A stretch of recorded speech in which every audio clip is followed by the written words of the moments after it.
클라우드 서비스 조코드입니다. 예, 두 번째 시간이죠. Cloud and Beyond the Future of the Cloud Computing이라는 주제로 지난 시간에는 우리가 GCP, 클라우드가 또 왜 필요한지 이런 내용에 대해서 우리가 학습을 했고요.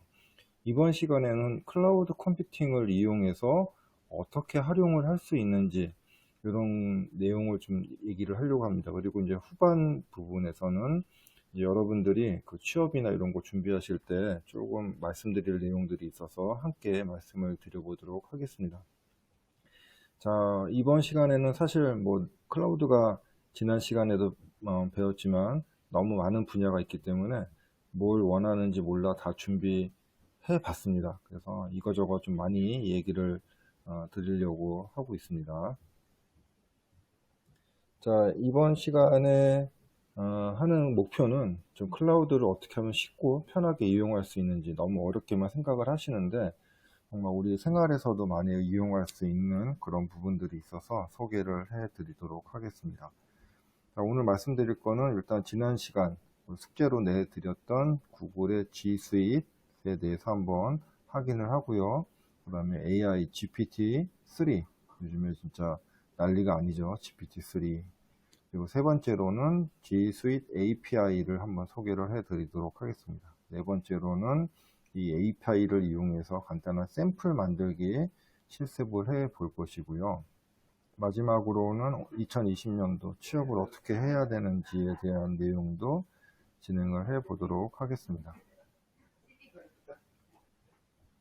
자, 숙제로 내드렸던 구글의 G Suite, 이것은 이제 클라우드에서 동작하는 디지털 협업 도구이죠. 뭐 여러분 뭐 지메일이라고 많이 알고 계시고요. 뭐 드라이브라고도 사용하시는 학생도 많이 계시는 줄 아는데요. 이것이 이제 학교나 도메인에서 사용하실 수 있도록 이렇게 솔루션 형태로 제공하는 것은 이제 G Suite이라고 부릅니다. 예전에는 구글 앱스라고 부르기도 했습니다.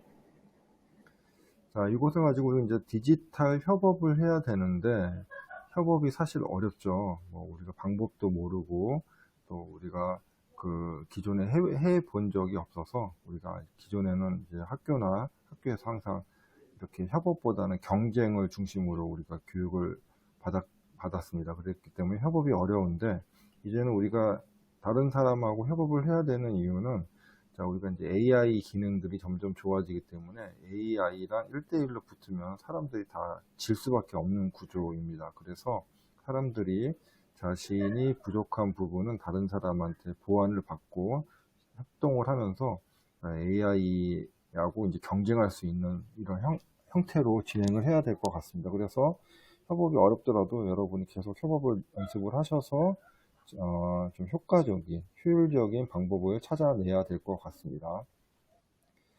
자, 우리 협업, 팀플 하라고 하면 항상 이런 경험 많이 하셨죠. 무임승차도 하고 했는데, 이제는 우리가 정말로 다른 사람하고 잘 협업할 수 있는 방법을 학교에서부터 힘들더라도 계속 찾아보시기 바라겠습니다. 자, 이제 구글 오픈 AI에서 발표했던 GPT-3에 대한 얘기인데요. 자, 이 GPT-3 요즘에 정말 장난이 아니게 많은 샘플 예제들이 나오고 있습니다. 거의 뭐 알파고 수준의 정도까지 사람들이 충격을 많이 받고 있는데요.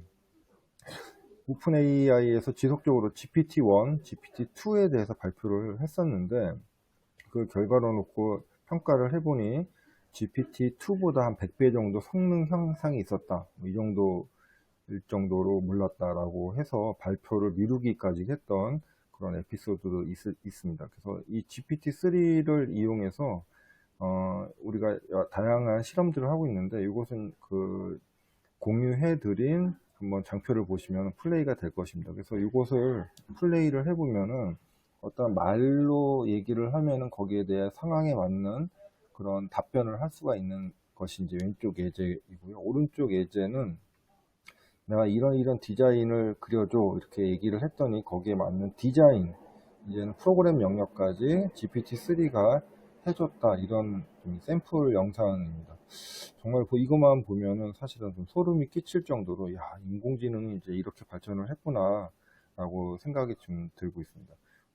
요 예제는 이제 한 달 반 만에 한 학생이 이렇게 모나리자하고 음성 인식하고 또 다 연결을 해가지고 마치 모나리자가 자기 의견을 얘기하는 것처럼 만들었습니다. 그래서 요즘에 이제 이런 영상 분야에서도 영상을 위조할 수 있는 기술들이 많이 나와서 지금 뭐 미국에서도 지금 그 위조 이런 거에 대해서 많이 신경을 쓰고 있고요. 아마 한 몇 년 내로 진짜 유명 인사가 하지도 않았던 말을 이렇게 했다 하는 거짓 뉴스들도 많이 유포되지 않을까 그렇게 생각이 듭니다.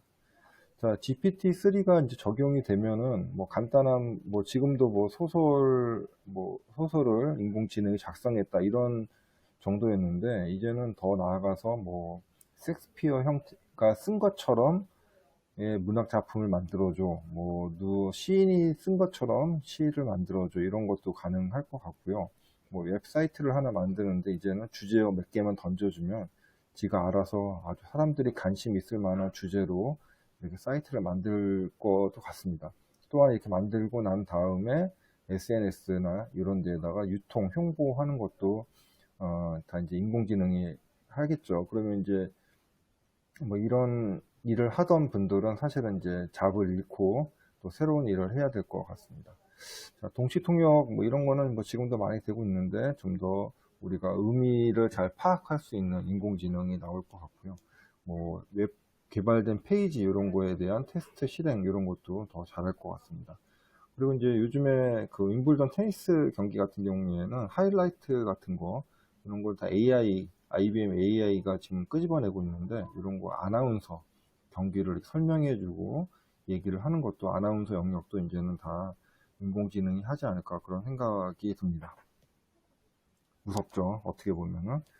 자, 구글에서도 이 GPT-3와 비슷한 것들을 많이 좀 도입을 하고 있고요.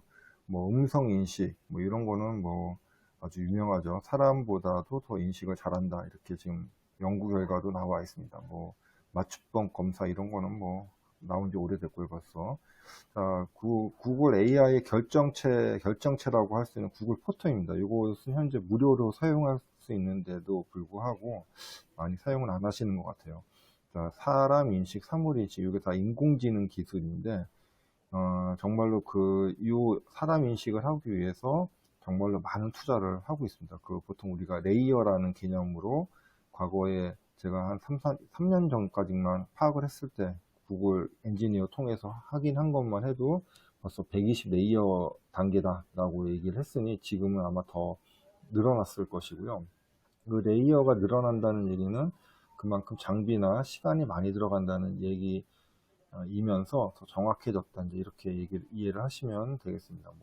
사람, 강아지 이런 인식, 사물 인식도 더 잘 되죠. 자, 그리고 이제 그래프 그리는 거 이런 거 데이터가 빅데이터로 가면 갈수록 사람이 볼 수 있는 그런 분석할 수 있는 내용들이 점점 어려워지는데요. 이것도 이제 다 기계가 AI가 해준다는 거죠. 그래서 이제 이런 통계학 분야에서는 탐색적 데이터 분석도 있지만은 우리가 이제 테스팅, 포캐스팅 이렇게 한 세 가지 영역으로 나누어지는데요. 테스팅 영역까지는 아직 못 갔지만 포캐스팅 영역까지는 지금 확인을 해보면은 구글 AI가 많이 간 것 같아요. 그래서 예를 들어서 뭐 내년도에 뭐 증권의 예측을 해라 지수 뭐 이런 것도 지금 나오고 있고 뭐 내년도에 수출 양 이런 것도 다 AI 영역이라고 볼 수 있겠습니다. 자, 구글 퀵 드로우는 우리가 그림을 그리면 그 그림을 인식을 하고 이제 인식을 해주는 그런 프로그램이고요. 이제 문제를 내면은 내가 맞춰서 그림을 그리는 아주 좀 학생들 AI 이제 이해를 위한 그런 이제 사이트가 되겠습니다.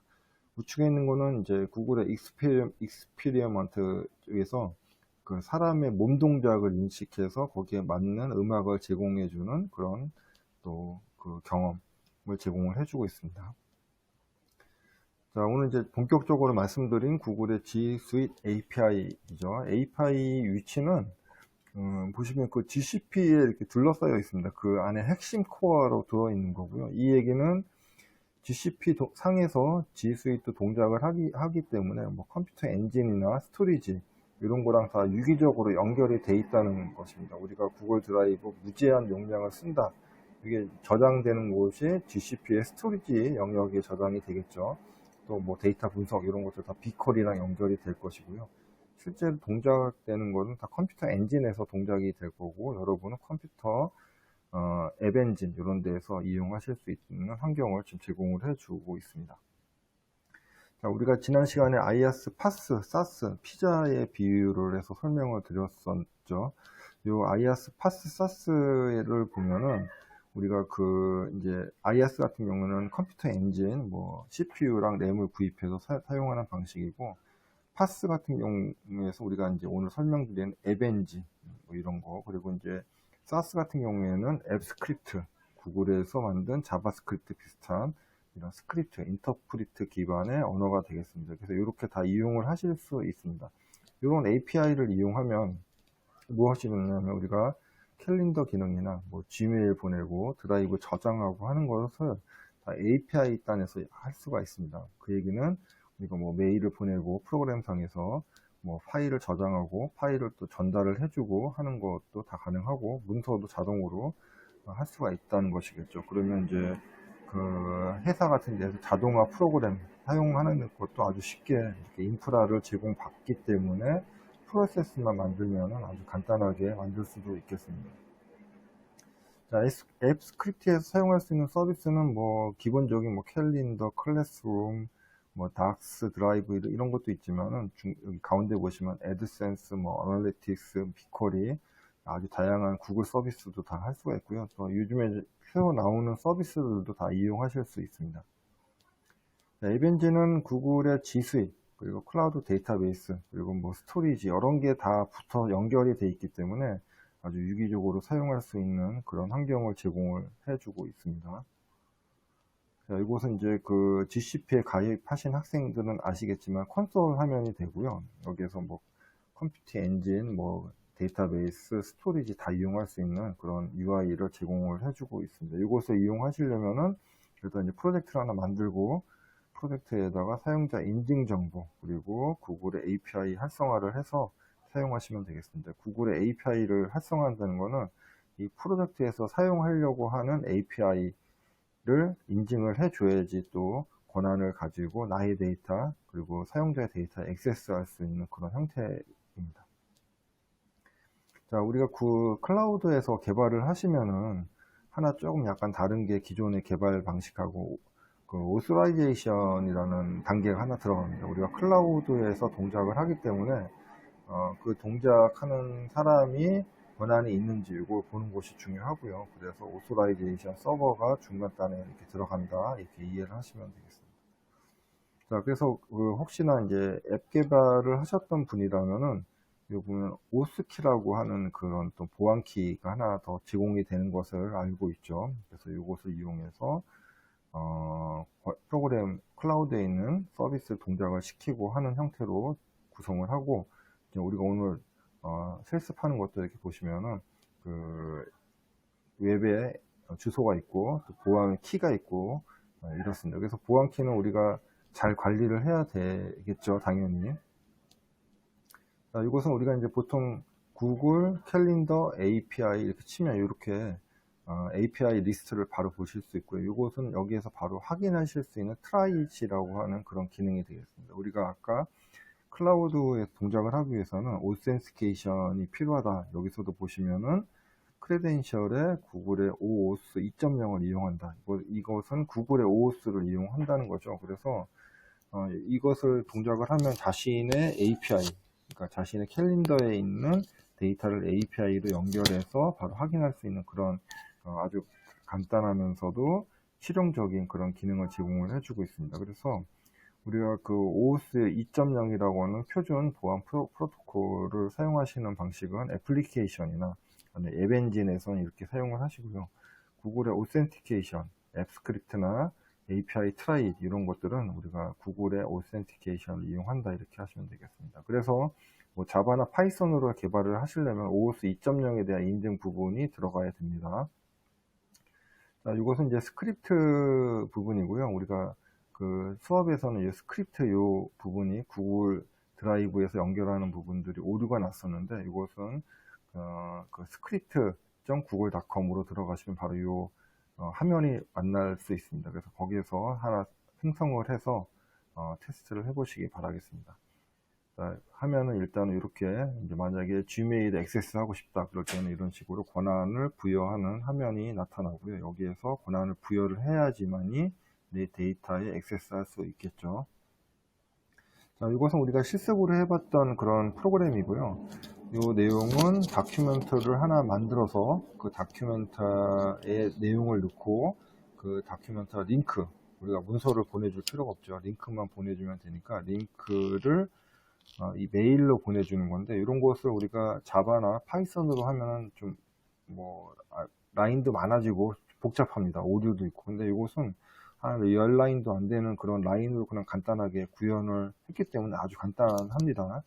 자, 여기 내용 보시면 일단은 다큐먼트 앱에서 하나 문서를 생성을 하고, 그 문서 이름은 헬로 월드, 그리고 패러그래프를 하나 입력을 한 다음에 그것을 그 당사자, 그러니까 그 액티브 현재 사용자의 이메일로 보내는 그런 아주 간단한 건데, 그 샘플이죠. 이것은 아까 보여드렸던 스크립트에서 하나 만들어서 해보시면은 바로 이렇게 확인하실 수 있습니다.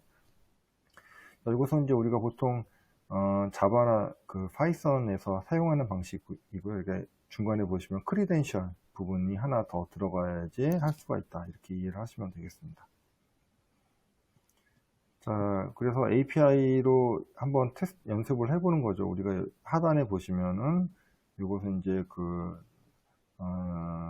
엑셀처럼 생긴 구글의 스프레드시트의 밸류를 겟하는 그런 API이고요. 이 중간에 하단에 보시면 이 문서, 제가 만든 문서의 URI 값, 그러니까 이 문서의 값을 이용해서 실제 A1에 있는 데이터를 가져와 보면은 거기 안에 조코디라고 하는 부분을 가져올 수가 있습니다. 그래서 이거를 가져오는 그런 API 연습인데 한번 이것도 해보시기 바라겠습니다.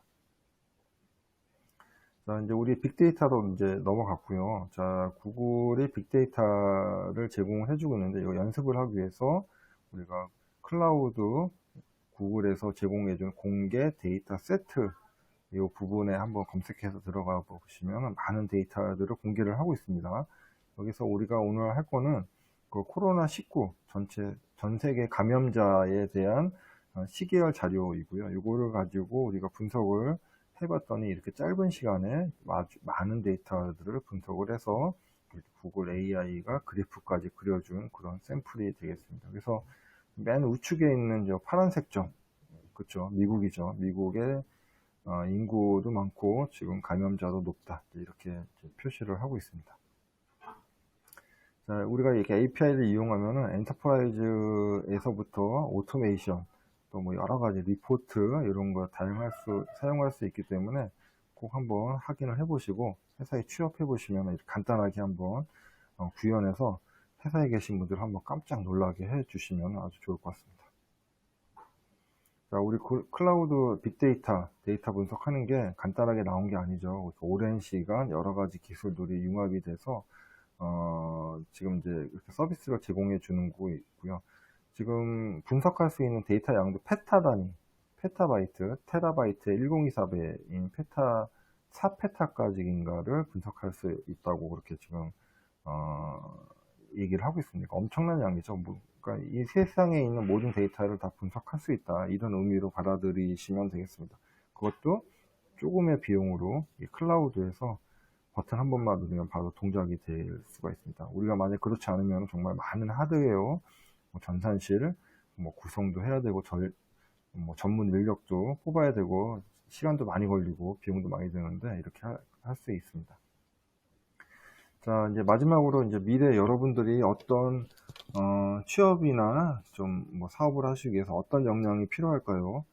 자, 우리가 이제 2020년, 이것은 좀 계속 지속적으로, 일어났던 그런 트렌드인데요. 이제 공채를 많이 뽑지 않습니다. 우리가 공채 한 명 뽑을 때 수시 채용을 한 8명 정도 지금 뽑고 있고요. 공채를 유지를 하는 거는 사회적인 그런 문화 때문에 또 이제 꼭 그렇게 공채로 뽑아야 되는 직군들이 좀 있죠. 그래서 그런 경우를 제외하고 기술직 같은 경우에는 거의 그 공개 채용보다는 우리가 저기 수시 채용으로 필요한 사람을 뽑는다, 이렇게 이해를 하시면 되겠습니다. 그래서 여러분들이 좀 이런 프로젝트도 많이 해보시고 자기를 많이 알려서 그렇게 많이 노출이 되고, 이게 채용 담당자들이 여러분들을 확인할 수 있는 형태로 학교 생활 하실 때 좀 준비를 하셨으면 좋겠습니다. 자, 우리가 이제 디지털 시대죠.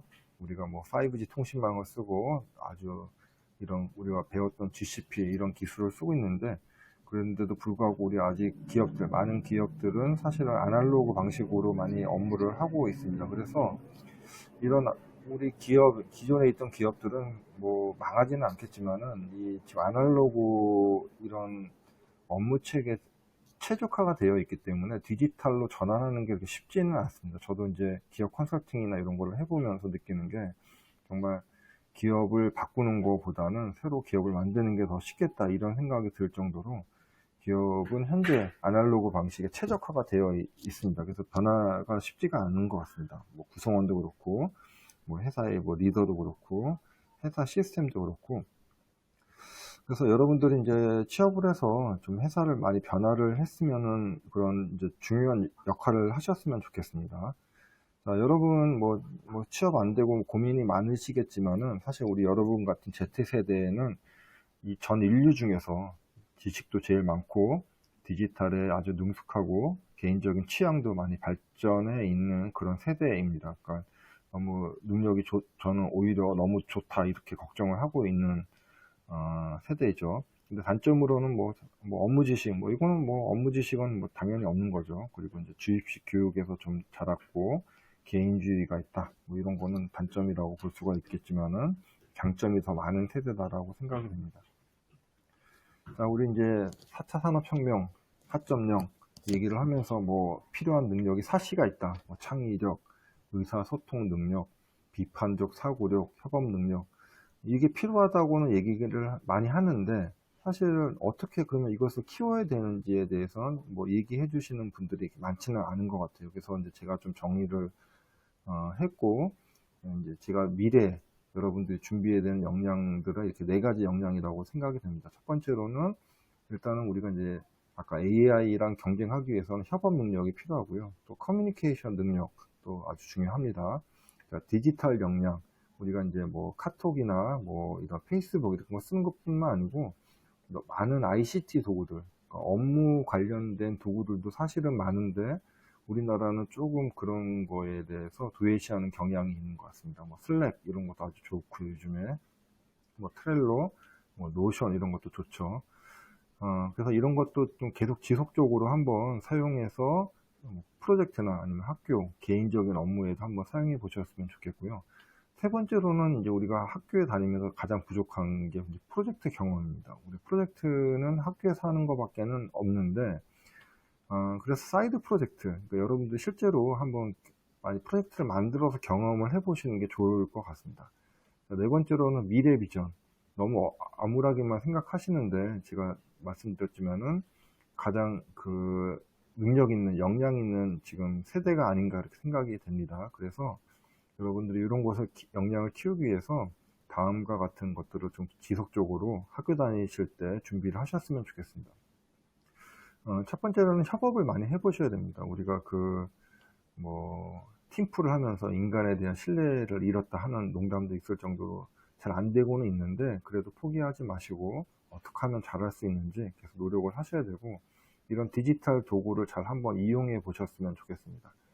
자, 두 번째로는 우리가 디지털 역량을 위해서는 뭐 노션이나 뭐 트렐로 새로 나오는 서비스들 한번 계속 이용을 하셔야 되고, 그리고 이런 거에 대해서 여러분이 한번 유튜버가 돼서 한번 오히려 반대로 설명을 한번 하는 그런 채널을 만들어 보시는 것도 좋을 거라 생각이 됩니다. 자, 프로젝트 경험은 프로젝트 많이 참여를 해 보시는 게 좋고요. 사이드 프로젝트 만들어서 아이디어를 한번 우리가 이제 교육용 이런 단계도 필요가 없죠. 그냥 우리가 실생활에서 사용할 수 있는 프로젝트를 한번 만들어 보시는 것도 좋은 경험이 될 거라 생각을 합니다. 자, 이제 미래 비전을 위해서는 뭐 독서도 많이 해보시는데, 요즘에는 정말로 그 유튜브 자체가 정보의 창고 보고인 것 같습니다. 그래서 집에 가셔서 뭐 재밌는 넷플릭스나 뭐 재밌는 것도 봐야겠지만은 정말 그 명강의 하시는 분들이 많이 있으니까 그런 분의 강의도 하루에 1시간씩 유보기를 계속 꾸준히 하시면 많은 정보 얻으실 수 있고요. 우리가 유튜브 보면 장점이 모르면은 다시 보면 되죠. 공짜인데도 또 우리가 누워서도 볼 수가 있고 계속해서 반복적으로 볼 수가 있습니다. 그래서 잘 이해가 안 되고 모르는 내용들은 유튜브에서 계속 반복해서 보시기 바라겠습니다. 자, 10년 후 한국, 이 정도는 제가 예측을 할 수 있는 것 같아요. 뭐 잠쟁이는 아니지만은 현재 기술 트렌드로 보니까 10년 후에는 어떻게 될 것 같다. 이 정도는 저도 좀 파악이 된 것 같습니다. 그래서 말씀을 드리는데, 첫 번째로는 이제 클라우드가 광범위하게 정착이 될 것입니다. 지금은 우리가 뭐 회사 같은 데서 아직도 하드웨어를 구입을 하고 스토리지를 구입을 하고 네트워크를 구성해서 하지만은 아마 10년 후에는 뭐 이렇게 하지 않겠죠. 다 클라우드로 사용할 것이고, 그렇게 되면 회사나 학교의 전산실도 다 없어질 것이고, 전산 인력, 뭐 회사 네트워크 이런 것도 다 필요가 없어질 것 같습니다. 그래서 뭐 혹시 전산실에 이렇게 취업하고 싶어하는 학생분이 계시면 다시 한번 좀 생각을 해 보셨으면 좋겠습니다. 자, 두 번째로는 이제 점점 큰 기업들, 공룡 기업들이 이 변화의 세계에 적응하기가 점점 어려워지고 있습니다. 우리가 디지털로 전환을 해야 되는데 지금 성과를 잘 내고 있는 기업들은 아날로그에 최적화가 되어 있는 기업들이고, 그러다 보니까 우리가 전환하기가 너무너무 어렵습니다. 구성원도 어렵고 프로세스도 어렵고, 또 거기에 뭐 사장님이나 대표분들도 사실 이렇게 디지털에 대해서 역량이 많이 부족한 것 같아요. 그래서 저는 오히려 스타트업 같은 데 한번 참여해서 한번 해보시라니 이렇게 말씀을 좀 드리고 싶습니다. 세 번째로 이제 AI, 우리가 오늘 계속 배우는 AI 역량이나 성능들이 점점 더 좋아지고 있죠. 이제는 뭐 사람보다 판단하거나 인식하거나 뭐 이해하고 뭐 글 쓰고 이런 게 더 잘합니다. 그래서 뭐 AI랑 경쟁한다는 건 사실 이제 의미가 없어진 것 같고요. 어떻게 하면 AI랑 잘 협업할 수 있는지 거기에 대해서 더 많은 고민을 해야 되지 않을까 그렇게 생각을 합니다. 자, 네 번째로는 이제 이번 코로나19 때문에 재택근무가 좀 활성화가 많이 됐지만은 점점 더 재택근무나 프리랜서 이런 제도들이 많이 활성화가 될 것 같아요. 이번에 재택근무 하면서 그 많은 분들이 걱정을 했죠. 뭐 성과가 떨어지면 어쩔까 했는데 실제로 해보니까 그렇게 성과가 떨어지지 않았습니다. 그 이유는 우리가 불필요하게 낭비되는 요소들이 많이 또 재택근무로 인해서 없어졌기 때문에 그런 것 같고요. 그러다 보니까 만약 이제 다시 회사로 돌아가라 라고 하더라도 많은 사람들이 뭐 성과도 비슷한데 뭐하러 집에서 뭐하러 회사 가서 일하냐, 나는 집에서 일하겠다, 이런 사람들도 늘어날 것 같습니다. 자, 마지막으로는 우리가 이제 예전 같았으면은 뭐 대학에서 4년 배우면 거의 30년 동안 우려먹을 수 있는 환경이었습니다. 기술이 빨리 변하지 않고 뭐 좀 정적인 그런 사회 분위기였으면은 이제는 우리가 기술도 너무너무 빠르게 변화하고 또 여러분과 같은 디지털 세대들도 계속 출현을 할 것입니다. 그렇기 때문에 우리가 이제 계속 교육을 받지 않으면은 자리 유지하기 어려운 세상이 될 것이고요. 그래서 교육을 여러분들이 대학을 졸업을 하더라도 계속 학습을 하고 습득을 하는 그런 환경이 중요할 것입니다. 그래서 이제 뭐 취업해서도 계속 공부를 하셔야 되는 그런 환경이 될 거라고 생각이 됩니다.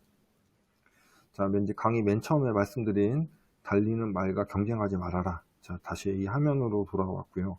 자, 우리가 이제 AI가 이렇게 발전했구나, 클라우드가 이렇게 좋구나, 이런 것을 이번 교육을 통해서 여러분이 좀 확인하셨으면 하는 바람입니다. 그렇기 때문에 좀 어떻게 하면 이런 달리는 말을 잘 이용할 수 있을지 좀 고민을 많이 해보셨으면 좋겠고요. 그리고 이번 시간에 뭐 공부를 한 거는 개념 위주로 설명을 드렸기 때문에 실제로 개념만 잘 이해를 하고 계시다가 필요할 때 그런 시점에서는 이제 열심히 공부를 하고 사용을 하시면 되겠죠. 지금 다 이렇게 준비를 할 필요는 없는 것 같습니다. 필요한 시점에 가서 공부를 하시면 될 것 같고요. 공부는 어디에서 하죠? 네, 유튜브에서 하시면 됩니다. 자, 저한테 뭐 궁금하신 내용들이 있으면 여기 와서 확인을 하시면 될 것 같고요. 요번에 또 재택근무 바이블이라는 책도 나왔으니 이 책도 한번 구입하셔가지고 공부를 하시면은 많은 인사이트도 얻을 수 있을 거라 생각이 됩니다. 자, 긴 시간 들어주셔서 감사드리고요. 우리 앞으로 변화하는 세대, 여러분과 같은 디지털 세대가 우리나라를 좀 더 디지털 강국으로 이끌 수 있도록 여러분들이 많은 노력을 해 주셨으면 좋겠습니다. 자, 감사합니다.